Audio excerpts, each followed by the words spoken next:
पड़ोसी मुल्क आतंकिस्तान अब अपने ही बनाए जाल में फंस चुका है। पाकिस्तान को लगा था कि वो अपनी औलाद यानी आतंकियों से हमारे देश में हमला करवाएगा और हमेशा की तरह खुद को पाक साफ साबित करने लगेगा। लेकिन इस बार पाकिस्तान का बयाना उल्टा पड़ गया और उसके ही सपोलों का जहर अब उस पर ही चढ़ने लगा है, क्योंकि हिंदुस्तान ना सिर्फ सांपों के साथ खेलना जानता है बल्कि उनके दांत तोड़कर उनके फन को कुचलना भी बखूबी जानता है। अब वो दिन दूर नहीं जब पाकिस्तान की आवाम खुद पाकिस्तान की सरकार और अपनी फौज के खिलाफ सड़कों पर उतरेगी, क्योंकि भारत की मोदी सरकार ने पाकिस्तान के खिलाफ कई अहम फैसले किए हैं जिसने पाकिस्तान की कमर तोड़ कर रख दी। पहली बार ऐसा हो रहा है कि जब सिंधु नदी के पानी को तत्काल प्रभाव से रोक दिया गया, जिसका सीधा असर पाकिस्तान की 90% खेती पर पड़ेगा। इसके भरोसे पूरा पाकिस्तान पल रहा है। इसके अलावा अटारी वाघा चेक पोस्ट को तुरंत बंद कर दिया गया है।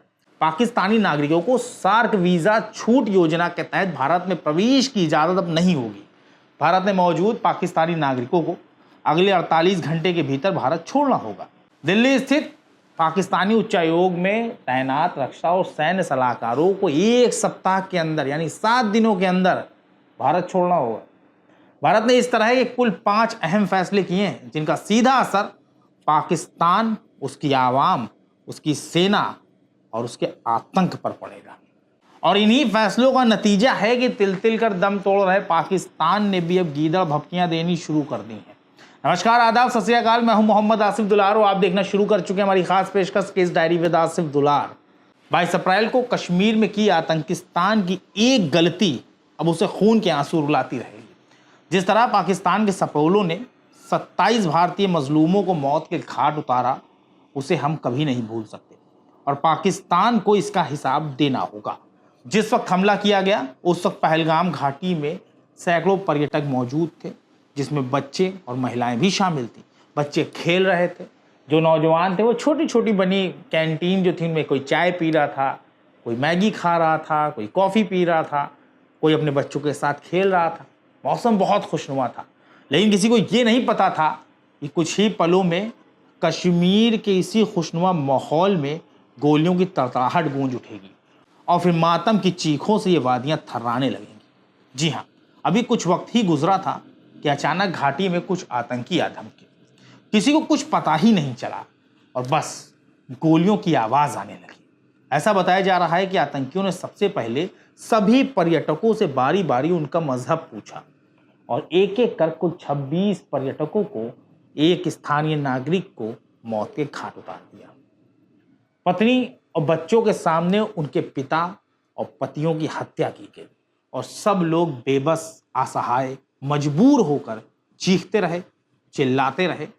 लेकिन बेरहम शैतान आतंकियों को कोई फर्क नहीं पड़ा और कुछ पलों में ही घाटी में लाशों का ढेर लग गया।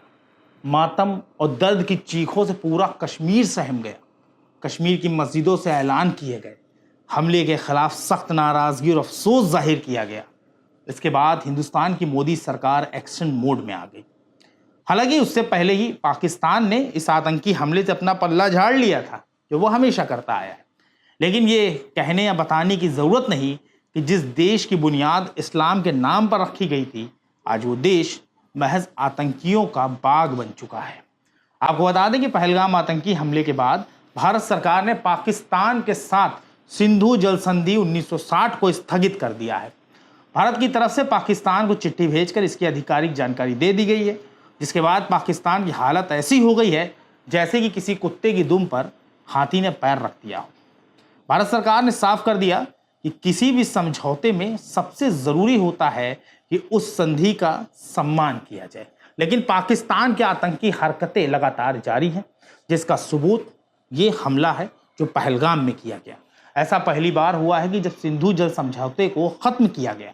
ये 65 साल के बाद हुआ है। दरअसल प्रधानमंत्री जवाहरलाल नेहरू और पाकिस्तान के उस वक्त के राष्ट्रपति अयूब खान के बीच समझौता हुआ था। समझौते में सिंधु बेसिन से बहने वाली 6 नदियों को पूर्वी और पश्चिमी हिस्सों में बांटा गया था। पूर्वी हिस्से से बहने वाली रावी, व्यास, सतलुज के पानी पर भारत का अधिकार है। इतना ही नहीं, पश्चिमी हिस्से से सिंधु, चिनाब और झेलम नदी के 20% पानी को भी भारत रोक सकता है। भारत के इस सख्त फैसले के बाद पाकिस्तान ने कहा कि सिंधु जल अगर रोका गया तो इसे एक्ट ऑफ वॉर माना जाएगा, यानी इसे जंग का ऐलान माना जाएगा। आतंकी हमले और पाकिस्तान के खिलाफ लिए गए सख्त फैसलों के बाद से पाकिस्तान को डर सताने लगा है। पाकिस्तान के अधिकारी रात में सो नहीं पा रहे। मीडिया रिपोर्ट्स के मुताबिक बॉर्डर पर तनाव बढ़ गया है, पाकिस्तान के बॉर्डर पर, और पाकिस्तानी सेना ने लाइन ऑफ कंट्रोल यानी LOC पर सैनिकों की तादाद भी बढ़ा दी है। इतना ही नहीं, पाकिस्तान सैनिकों को बंकरों के अंदर 24 घंटे निगरानी करने के निर्देश दे रहा है। इसी के साथ शिमला समझौते को भी रद्द कर दिया गया। अब हम आपको बताते हैं आखिर शिमला समझौता क्या है।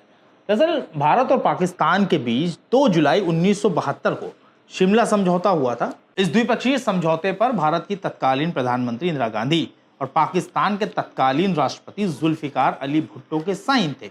ये समझौता 1971 के भारत पाकिस्तान युद्ध के बाद हुआ था, जिसमें भारतीय सेना ने पाकिस्तान को धूल चटा दी थी, और उस दौर में भारतीय जाबाजों ने पाकिस्तानी सेना को घुस कर मारा था। इतना ही नहीं, भारतीय जवानों ने पाकिस्तान के 90,000 से ज्यादा सैनिकों को घुटने टेक कर सरेंडर करने पर भी मजबूर कर दिया था।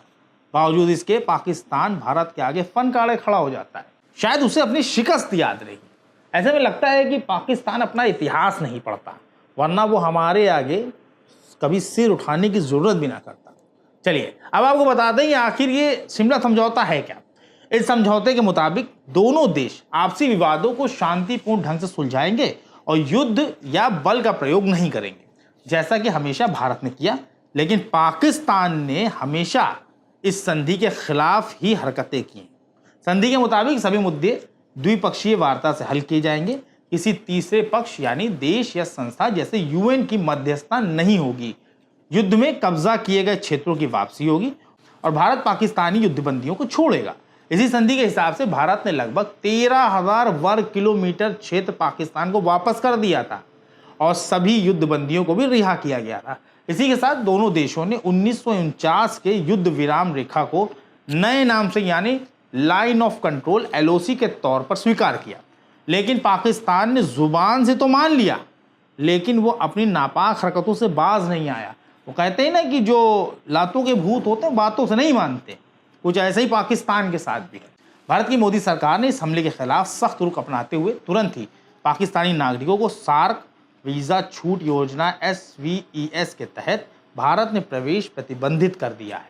इतना ही नहीं, पहले जारी किए गए सभी SVES वीज़ा रद्द किए जाएंगे। SVES वीज़ा पर पहले से भारत में मौजूद पाकिस्तानियों को, जो वहाँ के नागरिक हैं, उनको अगले 48 घंटे में देश छोड़ना होगा। हमारा दिल्ली में मौजूद पाकिस्तानी उच्चायोग में तैनात रक्षा और सैन्य सलाहकारों को पर्सोना नॉन ग्राटा माना जाएगा, यानी उन्हें अवांछनीय घोषित कर दिया गया। मतलब कि उनकी अब देश को हमारे बिल्कुल ज़रूरत नहीं है। ज़रूरत तो पहले भी नहीं थी, लेकिन अब जो अभी चल रहे सिनेरियो हिसाब से हमारे देश ने बिल्कुल उनको पर्सोना नॉन ग्राटा जो है घोषित कर दिया है। उन्हें 1 सप्ताह के भीतर भारत छोड़ना होगा हर हाल में। इस पर कोई इव्वट नहीं चलेगा। इसी तरह भारत अपने रक्षा सलाहकारों को इस्लामाबाद से वापस बुलाएगा। अटारी वाघा चेक पोस्ट को तुरंत बंद कर दिया गया है। वैध दस्तावेज से जो लोग पहले बॉर्डर पार कर चुके हैं, उन्हें 1 मई से पहले वापस जाना होगा। भारत की जवाबी कार्रवाई के डर से पाकिस्तान एयरफोर्स की रातें खौफ के साए में गुजर रही हैं। कराची एयरबेस से भारत से लगी जो सीमा है, उसके एयरफोर्स स्टेशन पर 18 फाइटर जेट भेजे गए। लेकिन ऐसा लगता है कि पाकिस्तानी जो हैं हिंदुस्तान के राफेल को भूल चुके हैं, जिसके इंजन की आवाज़ से पाकिस्तानी सेना मोर्चा छोड़कर भाग खड़ी होगी। इतना ही नहीं, केंद्र सरकार ने पाकिस्तानी सरकार के एक्स हैंडल को भारत ने बैन कर दिया है। कुल मिलाकर ये समझ लीजिए कि इस बार पाकिस्तान का बयाना गलत हो गया है और उसे अपने किए की सज़ा भुगतनी होगी। भारत ने जो संधियां खत्म की हैं, इसका सीधा असर पाकिस्तानी आवाम पर पड़ेगा और ऐसी उम्मीद है कि बहुत जल्द पाकिस्तानी जनता खुद सड़कों पर उतरकर सेना और आतंक को सपोर्ट करने वाली अपनी सरकार को खुद सबक सिखाएगी। बहुत जल्द आपको इसके परिणाम सरहद पार से देखने को मिल ही जाएंगे। हमारी पूरी टीम आतंकी हमले में मारे गए लोगों के प्रति अपनी संवेदना व्यक्त करती है और ईश्वर से प्रार्थना है कि मृतकों के परिवार को इस मुश्किल घड़ी में वो हिम्मत दें। लेकिन आप याद रखिएगा कि आपके आंसू ज़ाया नहीं जाएंगे। नमस्कार।